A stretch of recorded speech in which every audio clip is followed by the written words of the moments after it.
ഇന്ന് ഞാൻ 2 കഥകളാണ് പറഞ്ഞു തരാൻ പോകുന്നത്. ആദ്യത്തെ കഥയിൽ ഞണ്ടുകൾ എങ്ങനെ പരന്നു എന്നതാണ് പറയുന്നത്. രണ്ടാമത്തെ കഥയിൽ ഒരു പാവപ്പെട്ട മില്ലുടമയുടെയും അദ്ദേഹത്തിൻ്റെ മകൻ്റെയും കഥ പറയാം. പണ്ടും നമ്മുടെ ഭൂമിയിൽ ഞണ്ടുകളുണ്ടായിരുന്നു. പക്ഷേ ഈ ഞണ്ടുകളുടെ പുറം ഇപ്പോഴത്തെ പോലെ ദോശ പോലെ ആയിരുന്നില്ല. കൊഴുക്കട്ട പോലെ, ഉണ്ണിയപ്പം പോലെ ഉരുണ്ടതായിരുന്നു ഞണ്ടുകൾ. അവരിങ്ങനെ കരയിലൂടെ ഉരുണ്ടുരുണ്ടും വെള്ളത്തിലൂടെ നീന്തിയും നടന്നു. അങ്ങനെ ഇരിക്കും ഒരിക്കലും ഒരു ഞണ്ട് കരയിൽ കയറി ഇങ്ങനെ ഇഴഞ്ഞിഴഞ്ഞ് നടക്കുമ്പോൾ ഒരു മരത്തിൽ ചുവന്ന കുറേ പഴങ്ങൾ നിൽക്കുന്നുണ്ട്. നല്ല ഭംഗിയുള്ള ചുവന്ന പഴങ്ങൾ. അത് കണ്ടപ്പോൾ ഞണ്ടിന് വലിയ കൊതി വന്നു. പക്ഷേ ഞണ്ടിന് മരത്തിൽ കയറാൻ വയ്യ. ഒന്നാമത് ഈ ഉരുണ്ട ദേഹം, ഇതും കൊണ്ട് ഉരുണ്ടുരുണ്ട് മരത്തിലേക്ക് കയറാൻ വലിയ ബുദ്ധിമുട്ടാണ്. അങ്ങനെ ഈ ഞണ്ട് കൊതിയോടെ മരത്തിൽ നോക്കി നിൽക്കുമ്പോൾ അതുവഴി ഒരു ചുണ്ടനെലി വന്നു. എലി നോക്കുമ്പോൾ മരത്തിൽ നോക്കി നിൽക്കുന്നു നമ്മുടെ ഞണ്ട്. എലി ചോദിച്ചു, എന്താ കൂട്ടുകാരെ ഇങ്ങനെ മേലേക്ക് നോക്കി നിൽക്കുന്നത്? അപ്പോൾ ഞണ്ട് പറഞ്ഞു, അയ്യോ എന്ത് പറയാൻ, എനിക്ക് പഴം കണ്ടിട്ട് കൊതി സഹിക്ക വയ്യ. നീ ഒന്ന് മേളെ കയറി എനിക്ക് 2 പഴം പറിച്ചു തരാമോ? എലി പറഞ്ഞു, അതിനെന്താ, ഞാൻ പോകാമല്ലോ. അങ്ങനെ എലി ഈ മരത്തിന് മേലെ കയറി ഓരോ പഴങ്ങളായിട്ട് പറിച്ച് താഴേക്ക് ഇട്ട് തുടങ്ങി. ഞണ്ട് താഴെ നിന്ന് പഴങ്ങൾ പെറുക്കി തിന്നാനും തുടങ്ങി. ഇവരുടെ ഈ പരിപാടിയും കണ്ടുകൊണ്ട് ഒരു കാട്ട് വന്ന് കുറച്ച് മാറി വെയിലും കാഞ്ഞ് കിടപ്പുണ്ടായിരുന്നു താനും. അപ്പോൾ ഈ എലി മേലെ നിട്ട ഒരു പഴം അബദ്ധത്തിൽ അവിടെ ഉണ്ടായിരുന്ന ഒരു ഉറുമ്പും കൂടിൻ്റെ മേലെ വീണു. ഉറുമ്പും കൂടിൻ്റെ ഒരു വശം ഒന്ന് തകർന്നു പോയി. കുറേ ഉറുമ്പുകൾ താഴെ വീണു. ഉറുമ്പുകൾക്ക് ദേഷ്യം വന്നു. അവർ ചോദിച്ചു, ആരാ ഈ നട്ടുച്ച നേരത്തെ നമ്മുടെ വീട് തകർക്കാൻ വരുന്നത്, നോക്കട്ടെ.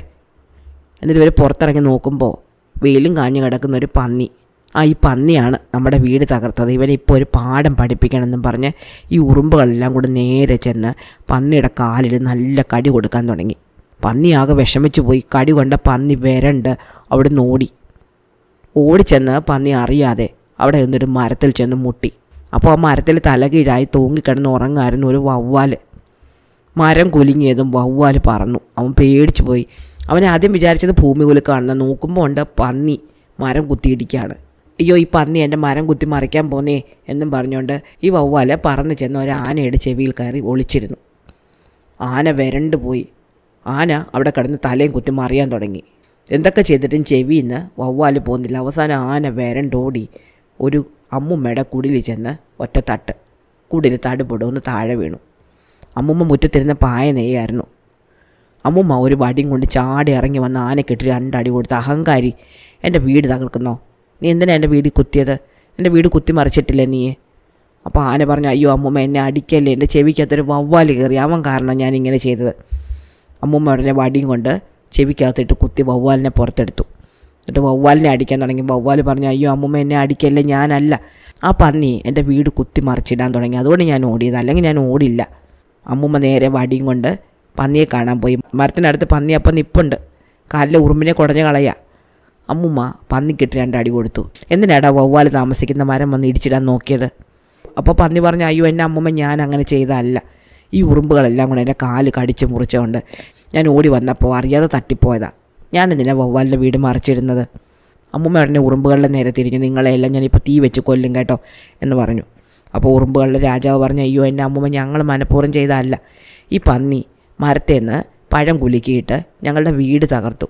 അപ്പോൾ ദേഷ്യം വന്നുകൊണ്ട് കടിച്ചതാ. പന്നി പറഞ്ഞു, ആര്, ഞാനോ?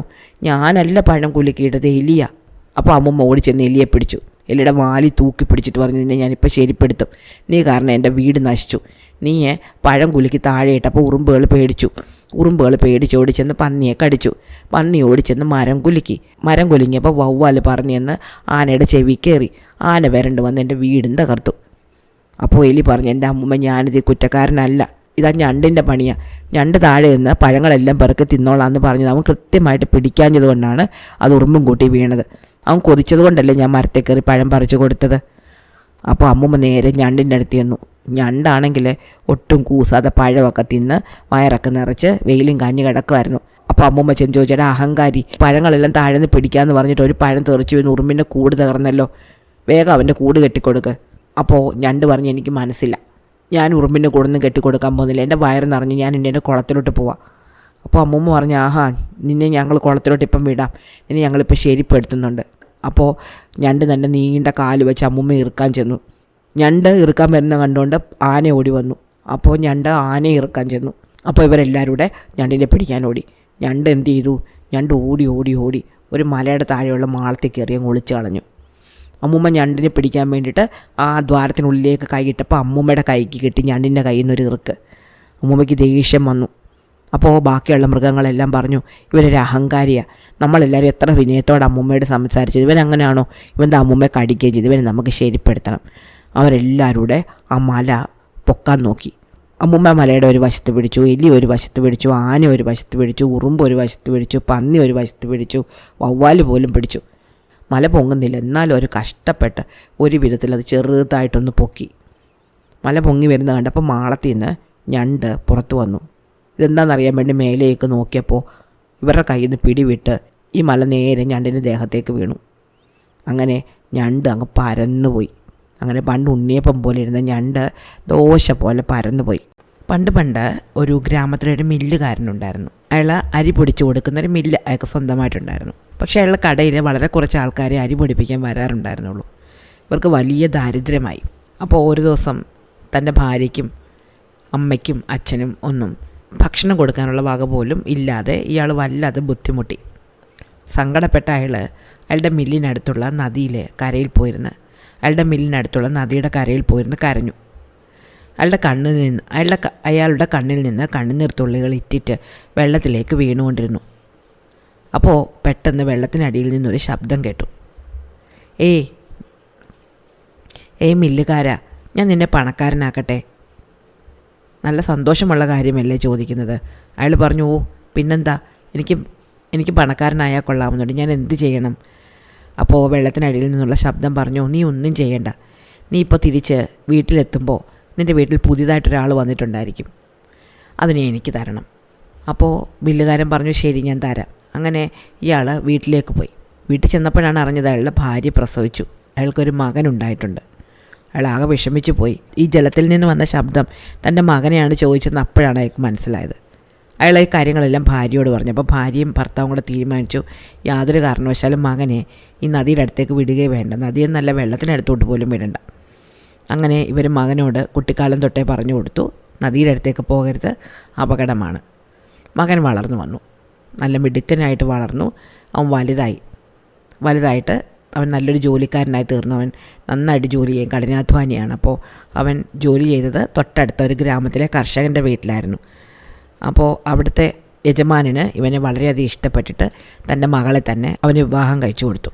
അവൾ അതിസുന്ദരിയും ബുദ്ധിമതിയുമായൊരു പെൺകുട്ടിയായിരുന്നു. വിവാഹം കഴിഞ്ഞപ്പോൾ തന്നെ അവളുടെ ഭർത്താവിൻ്റെ അച്ഛനമ്മമാർ അവളെ വിളിച്ചിട്ട് ഭർത്താവിനെ ഒരിക്കലും നദിയുടെ അടുത്തേക്ക് വിടരുതെന്ന് പ്രത്യേകം പറഞ്ഞേൽപ്പിച്ചു. അവളങ്ങനെ സമ്മതിക്കുകയും ചെയ്തു. അങ്ങനെ ഭാര്യയും ഭർത്താവും കൂടെ ഈ മില്ലിനടുത്തുനിന്ന് കുറച്ച് ദൂരെ ഒരു വീട്ടിൽ താമസമായി. അവർ വളരെ സന്തോഷത്തോടെ കഴിയായിരുന്നു. അപ്പോൾ ഇടയ്ക്കിടയ്ക്ക് ഈ ഭർത്താവിന്, അതായത് നമ്മളുടെ മില്ലുടമയുടെ മകന് വേട്ടയാടാൻ പോകുന്നത് വലിയ താല്പര്യമായിരുന്നു. അപ്പോൾ അങ്ങനെ ഒരു ദിവസവും വേട്ടയാടാൻ പോയപ്പോൾ ഒരു മാനിനെ കണ്ടു, നല്ല ഭംഗിയുള്ളൊരു മാന്. അവൻ ഈ മാനിൻ്റെ പിന്നാലെ കുറേ ഓടിയിട്ടും അതിനെ കിട്ടിയില്ല. കാരണം ഇപ്പോൾ കിട്ടും എന്ന് വിചാരിച്ച് മാനിങ്ങനെ നിൽക്കും. അവൻ അടുത്ത് വരുമ്പോഴത്തേക്ക് അത് പെട്ടെന്ന് ഓടിപ്പോവും. അമ്പ ചെയ്യാൻ വേണ്ടി പാകത്തിന് നിന്ന് കൊടുക്കും, പക്ഷേ അമ്പ ചെയ്ത് കഴിയുമ്പോഴത്തേക്ക് കുതിറിച്ചാടിപ്പോയി കളയും. അങ്ങനെ ഭയങ്കര പറ്റിക്കുന്നൊരു മാനായിരുന്നു അത്. ആദ്യത്തെ ദിവസം മാനിനെ കിട്ടാതെ അവൻ വളരെ വിഷമിച്ച് വീട്ടിൽ വന്നു. രണ്ടാമത്തെ ദിവസം അവൻ വീണ്ടും പോകണമെന്ന് തോന്നി, മാനിനെ പിടിക്കണമെന്ന് തോന്നി. അങ്ങനെ രണ്ടാമത്തെ ദിവസം വീണ്ടും പോയി. അന്നും വേട്ടയാടി, പക്ഷേ മാനിനെ കൈ കിട്ടിയില്ല. 3 ദിവസമായി, 4 ദിവസമായി. അപ്പോഴേക്കും ഇവന് ഭയങ്കര വാശിയായി. അങ്ങനെയെങ്കിലും ഈ മാനിനെ പിടിക്കണം തന്നായി. അങ്ങനെ ഒരു ദിവസം മാനിൻ്റെ പിന്നാലെ പോയി കുറേ ദൂരെ ഉള്ളിലേക്ക് പോയി. അങ്ങനെ ഓടി ചെന്നപ്പോഴേക്കും മാനിനെ കൈ കിട്ടി. അതിനെ അവന് കൊന്ന് അതിൻ്റെ തോലൊക്കെ ഊരിയെടുത്ത് തൻ്റെ കയ്യിലുണ്ടായിരുന്ന സഞ്ചിയിലാക്കി. എന്നിട്ട് നോക്കുമ്പോൾ കയ്യിലും ദേഹത്തുമൊക്കെ നിറയെ ചോര പറ്റിയിരിക്കുന്നു. കൈയും കാലും ഒന്നും കഴുകാതെ പറ്റില്ലല്ലോ. അപ്പോൾ എവിടെയാണ് വെള്ളം കിട്ടുന്നത്, വല്ല കുളമോ നദിയോ വല്ലതും ഉണ്ടോയെന്ന് അറിയാൻ വേണ്ടി അവൻ ചുറ്റുപാടും ചുറ്റി നടന്നപ്പോൾ ഒരു ചെറിയ അരുവി കണ്ടു. അവൻ അവിടെ ചെന്നിട്ട് അവൻ്റെ സഞ്ചിയും അവൻ്റെ കയ്യിലുണ്ടായിരുന്ന കത്തിയും ഒക്കെ കരയിൽ വെച്ചിട്ട് വെള്ളത്തിലിറങ്ങി കൈ കഴുകി. പെട്ടെന്ന് ഒരു തിരമാല വന്ന് അവനെ വെള്ളത്തിനടിയിലേക്ക് വലിച്ചുകൊണ്ട് പോയി. പിന്നെ അവനെ ആരും കണ്ടിട്ടില്ല. അവൻ്റെ ഭാര്യ അവനെ കാത്തിരുന്ന് കാണാതായപ്പോൾ അന്വേഷിച്ചിറങ്ങി നാടായ നാടും കാടായ കാടും മുഴുവൻ അന്വേഷിച്ചു. അങ്ങനെ അന്വേഷിച്ച് വരുമ്പോൾ ഒരു നദിയുടെ കരയിൽ, ഒരു അരുവിയുടെ കരയിൽ അവൻ്റെ കത്തി കുത്തിവെച്ചിരിക്കുന്നതും അവൻ്റെ സഞ്ചി കിടക്കുന്നതും അവൾ കണ്ടു. അതോടെ തൻ്റെ അമ്മായിയമ്മയും അമ്മായിയച്ഛനും തന്നോട് നേരത്തെ പറഞ്ഞതാണല്ലോ, അവനെ നദിയുടെ അടുത്തേക്ക് വിടരുത്, അപകടമാണെന്ന് പറഞ്ഞാണല്ലോ, എന്നിട്ട് അവൻ പോയല്ലോ എന്ന് അവൾക്ക് മനസ്സിലായി. അവൾ കരഞ്ഞുകൊണ്ട് വീട്ടിലേക്ക് പോയി. അവൾ രാവും പകലും ഇരുന്ന് കരഞ്ഞു. അവസാനം അവൾ ഈ നദിയുടെ കരയെ വന്നിരുന്ന കരയാൻ തുടങ്ങി. എത്ര കരഞ്ഞിട്ടും നദിയിൽ നിന്ന് ഒരനക്കവുമില്ല. അവളുടെ കണ്ണുനീര് ഇറ്റിറ്റ് നദിയിലേക്ക് വീണുകൊണ്ടേയിരുന്നു. പക്ഷേ നദിയിൽ നിന്നൊരു ശബ്ദവും കേട്ടില്ല. അങ്ങനെ ഒരു ദിവസം കരഞ്ഞ് കരഞ്ഞ് തളർന്ന് അവൾ ആ നദിക്കരയിൽ കിടന്ന് ഉറങ്ങിപ്പോയി. അങ്ങനെ ഉറങ്ങിക്കഴിഞ്ഞപ്പോൾ പെട്ടെന്ന് അവളെ ആരോ വിളിക്കുന്നത് പോലെ അവൾക്ക് തോന്നി. അവൾ കണ്ണ് തുറന്ന് നോക്കുമ്പോൾ വളരെ പ്രായമായൊരു സ്ത്രീയാണ്. അവർ ചോദിച്ചു, എന്തിനാ കുഞ്ഞ് നീ ഇങ്ങനെ കരയുന്നത്? അപ്പോൾ അവൾ പറഞ്ഞു, എൻ്റെ ഭർത്താവ് ഈ വെള്ളത്തിനുള്ളിലേക്ക് പോയി, തിരിച്ച് കിട്ടിയിട്ടില്ല. അവൾ മുഴുവൻ കഥകൾ ഈ അമ്മൂമ്മയോട് പറഞ്ഞു. അപ്പോൾ അമ്മൂമ്മ പറഞ്ഞു, നീ ഒന്നുകൊണ്ടും പേടിക്കണ്ട, ഞാൻ നിനക്ക് ഒരു ചെറിയ ചീപ്പ് തരാം. നീ ഈ ചീപ്പ് കൊണ്ട് ഈ നദിയുടെ കരയിൽ നിന്ന് മുടി ചീക്കൊണ്ടേയിരിക്കണം, എന്താ സംഭവിക്കുന്നത് കാണാമല്ലോ. എന്നിട്ട് നീ എന്നോട് വന്ന് കാര്യം പറയണം. ഞാൻ ഈ മലയുടെ മുകളിലൊരു കുടിയില്ല താമസം, അങ്ങോട്ട് വന്നാൽ മതി. അങ്ങനെ ഇവൾ നദിയുടെ കരയിലിരുന്ന് മുടി ചീകാൻ തുടങ്ങി. ചീകി അവിടെ മുടിയിഴകൾ കുറേ എണ്ണം കൊഴിഞ്ഞ് നദിയിൽ വീണു. പെട്ടെന്ന് ഈ മുടിയിഴകൾ വീണ നദി ഇങ്ങനെ വട്ടത്തിൽ കറങ്ങാൻ തുടങ്ങി. വെള്ളം ഇങ്ങനെ വട്ടത്തിൽ കറങ്ങി ഒരു ചുഴി പോലായിട്ട് അതിനുള്ളിൽ നിന്ന് അവളുടെ ഭർത്താവിൻ്റെ മുഖം അവൾ കണ്ടു. പക്ഷെ അധികം നേരം കാണാൻ പറ്റില്ല, പെട്ടെന്ന് അതങ്ങ് മാഞ്ഞു പോവുകയും ചെയ്തു. ഈ പെൺകുട്ടി കരഞ്ഞുകൊണ്ട് ഈ വൃദ്ധയുടെ വീട്ടിലേക്ക് ചെന്നിട്ട് പറഞ്ഞു, എനിക്ക് അദ്ദേഹത്തെ ഒരു നോക്ക് കാണാൻ പറ്റി, പക്ഷേ അപ്പോഴേക്കും മാഞ്ഞു പോയി. അപ്പോൾ ആ സ്ത്രീ അവൾക്കൊരു ചർക്ക കൊടുത്തു. എന്നിട്ട് പറഞ്ഞ്, ഈ ചർക്കയും കൊണ്ട് പോയിട്ട് കരയിൽ നൂല് നൂറ്റാൽ മതി, അപ്പോൾ അവൻ വരും. അങ്ങനെ ഇവൾ ഈ ചർക്കയും കൊണ്ടുപോയി നൂല് നൂറ്റിട്ട് നൂലിങ്ങനെ നീണ്ട് നദിയിലെ വെള്ളത്തിൽ വന്ന് മുട്ടാൻ തുടങ്ങിയപ്പോഴേക്കും നദിയിലെ വെള്ളം വീണ്ടും വട്ടത്തിൽ കറങ്ങാൻ തുടങ്ങി. നടുക്കൊരു ദ്വാരമുണ്ടായി. അവൾ ആ ദ്വാരത്തിനുള്ളിലേക്ക് നോക്കുമ്പോൾ അവളുടെ ഭർത്താവിൻ്റെ മുഖം മുഴുവനും കണ്ടു. പക്ഷേ കുറച്ച് നേരത്തേക്ക് കാണാൻ പറ്റുള്ളൂ, പിന്നീട് അതങ്ങ് മറഞ്ഞുപോയി. അവൾ വീണ്ടും വൃദ്ധയുടെ അടുത്ത് നിന്ന് സഹായം ചോദിച്ചു. അപ്പോൾ വൃദ്ധ അവൾക്ക് ഒരു ഓടക്കോയിൽ കൊടുത്തിട്ട്, ഈ ഓടക്കോയിൽ വായിച്ചാൽ മതി, ഭർത്താവിനെ കിട്ടുമെന്ന് പറഞ്ഞു. അവൾ നദിയുടെ കരയിൽ പോയിരുന്ന് ഓടക്കോയിൽ വായിക്കാൻ തുടങ്ങി. കുറേ നേരം ഓടക്കോയിൽ വായിച്ചു. അവസാനം നദിയുടെ നടുക്ക് വൃത്തത്തിൽ വെള്ളം ഇങ്ങനെ വട്ടം കറങ്ങാൻ തുടങ്ങി. അതിന് നടുക്കൊരു ദ്വാരമുണ്ടായി. ഇത്തവണ സാധാരണ ഉണ്ടായാലും വലിയ ദ്വാരമായിരുന്നു. കണ്ടതും അവൾ പെട്ടെന്ന് ഓടക്കോയിൽ താഴെ വെച്ചിട്ട് ആ വെള്ളത്തിൻ്റെ ദ്വാരത്തിനുള്ളിലേക്ക് ഇറങ്ങി കളഞ്ഞു. അങ്ങനെ നീന്തി ചെല്ലുമ്പോൾ അവളോടെ ഭർത്താവിനെ കണ്ടു. അവൾ വേഗം നീന്തി ചെന്ന് അദ്ദേഹത്തിൻ്റെ കയ്യിൽ പിടിച്ചു എന്നിട്ട് പറഞ്ഞു, വാ നമുക്ക് കരയിലേക്ക് പോകാം. പക്ഷെ അപ്പോഴേക്കും ഈ വെള്ളം വട്ടത്തിൽ കറങ്ങുന്ന ശക്തി കൂടി. അവൾക്ക് ഒന്നും ചെയ്യാൻ പറ്റുന്നതിന് മുമ്പേ അവളും ഭർത്താവും നദിയുടെ 2 കരകളിലേക്ക് എടുത്തെറിയപ്പെട്ടു. അവൾ ചെന്ന് വീണത് ഒരു പരിചയമില്ലാത്തൊരു സ്ഥലത്തായിരുന്നു. അവിടെ അവൾക്ക് ആരെയും അറിഞ്ഞുകൂടാ. അങ്ങനെ അലഞ്ഞു നടന്ന് അവൾ ഒരു കർഷകൻ്റെ വീട്ടിലെത്തി. വളരെ ധനികനായ ഒരാളുടെ വീട്ടിൽ. അയാൾ അവിടെ അവൾക്ക് ജോലി കൊടുത്തു. അങ്ങനെ അവൾ ആ കർഷകൻ്റെ വീട്ടിൽ ജോലിക്കാരിയായിട്ട് കൂടി. നദിയുടെ കരയിലേക്ക് അവൾ ഇടയ്ക്കിടയ്ക്ക് പോകും. പക്ഷേ ആ വൃത്തയെ കണ്ടുപിടിക്കാനും മാർഗ്ഗമില്ല. നദിയിൽ നോക്കിയിട്ടങ്ങ് അവിടെ ഭർത്താവിനെ വിട്ട് കാണുന്നുമില്ല. അങ്ങനെ ഇരിക്കും ഒരു ദിവസം ഈ യജമാൻ അവളോട് തൊട്ടടുത്ത ഗ്രാമത്തിൽ താമസിക്കുന്ന യജമാൻ്റെ അമ്മായിക്ക് കുറച്ച് പലഹാരങ്ങൾ കൊണ്ട് കൊടുക്കണമെന്ന് പറഞ്ഞു. ഈ പലഹാരങ്ങളും കൊണ്ട് പോകേണ്ടത് നദിക്കരയിലൂടെയാണ്. നദിയിലൊരു കുറുകെ ഒരു പാലം കെട്ടിയിട്ടുണ്ട്, അതുവഴിയാണ് പോകേണ്ടത്. അപ്പോൾ ഇവൾ ഈ പലഹാരങ്ങൾ നിറച്ചൊരു പൊതിയുമായിട്ട് ഈ പാലം കയറി അങ്ങോട്ട് പോകുമ്പോൾ പാലത്തിൽ കൂടി ഒരാൾ ഇങ്ങോട്ട് വരുന്നു. അയാൾ ഒരു പന്നിയെ മേയ്ക്കുന്ന ആളായിരുന്നു. അയാൾ അടുത്ത് ചെന്നപ്പോൾ ഇവളോട് ചോദിച്ചു, നീ എവിടെ പോവാ? അപ്പോൾ അവൾ പറഞ്ഞു, ഞാൻ ഈ പലഹാരങ്ങൾ എൻ്റെ യജമാനൻ്റെ അമ്മായിക്ക് കൊടുക്കാൻ പോവാം. അയാളോട് ചോദിച്ചു, നിങ്ങളെവിടെ പോവാ? അപ്പോൾ അയാൾ പറഞ്ഞു, ഞാൻ ഈ പന്നിയെ തീറ്റി വരികയാണ്, അപ്പുറത്തെ കരയിൽ എന്തെങ്കിലും ഉണ്ടോ, നല്ല സ്ഥലമാണോ നോക്കാൻ വേണ്ടി വന്നതാണ്. ഇവർ രണ്ടുപേരും പരസ്പരം കണ്ടു, പക്ഷേ അവർക്ക് പരസ്പരം മനസ്സിലായില്ല. അങ്ങനെ ഇവർ സ്ഥിരമായിട്ട് കാണാൻ തുടങ്ങി. എല്ലാ ദിവസവും നദിയുടെ കരയിൽ വെച്ച് ഈ പാലത്തിൽ വെച്ച് ഈ പന്നിയെ തീറ്റുന്ന ആളും ഈ യജമാൻ്റെ വീട്ടിലെ ഈ കർഷകൻ്റെ വീട്ടിലെ ജോലിക്കാരിയായ പെൺകുട്ടിയും പരസ്പരം കണ്ടു. അങ്ങനെ ഇവർ പരസ്പരം സംസാരിക്കാൻ തുടങ്ങി. അപ്പോഴാണ് ഈ പെൺകുട്ടി ഇയാളോട് ചോദിച്ചു, നിങ്ങളുടെ വീട് എവിടെയാണ്, എവിടെ നിന്നാണ് വരുന്നതെന്നൊക്കെ. അപ്പോൾ അയാൾ പറഞ്ഞു, എൻ്റെ വീട് ദൂരെയാണ്. എൻ്റെ അച്ഛൻ ഇങ്ങനെ പണമില്ലാതിരുന്ന സമയത്ത് നദിക്കരയിൽ പോയിരുന്ന് കരഞ്ഞപ്പോൾ അവിടെ ഒരു അശരീരി ഉണ്ടായി. അതിന് പ്രകാരം എന്നെ കൊടുക്കണമായിരുന്നു. പക്ഷേ അച്ഛൻ ഇത്ര കാലം എന്നെ കൊടുക്കാതെ സൂക്ഷിച്ചു. എനിക്കൊരു അബദ്ധം പറ്റിപ്പോയി. ഞാൻ നദിയിൽ കൈ കഴുകാൻ ഇറങ്ങിയപ്പോൾ എന്നെ പിടിച്ചുകൊണ്ട് പോയി. ഞാൻ കുറേ കാലം ആരുമില്ലാതെ നദിയുടെ അടിത്തട്ടിൽ താമസിച്ചു. അപ്പോഴാണ് എൻ്റെ ഭാര്യ വന്നത്. അവളെന്നെ രക്ഷപ്പെടുത്താൻ നോക്കി. പക്ഷേ അവളിപ്പോൾ എവിടെയാണെന്ന് പോലും എനിക്ക് അറിഞ്ഞുകൂടാ. അപ്പോൾ ഈ പെൺകുട്ടി പറഞ്ഞു, ഞാനാണ് നിങ്ങളുടെ ഭാര്യ. ഞാനൊരു അമ്മൂമ്മയെ കണ്ട് സഹായം ചോദിച്ചപ്പോൾ അമ്മൂമ്മ എനിക്കൊരു ചീപ്പും ഒരു ചർക്കയും ഒരു ഓടക്കോയിലും ഒക്കെ തന്നായിരുന്നു. അതിൻ്റെ സഹായം കൊണ്ടാണ് ഞാൻ നിങ്ങളെ രക്ഷപ്പെടുത്തിയത്.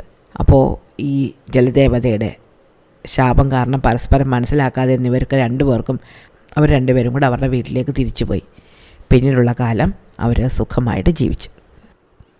ഇഷ്ടമായോ കഥ? അടുത്ത കഥ അടുത്ത ദിവസം.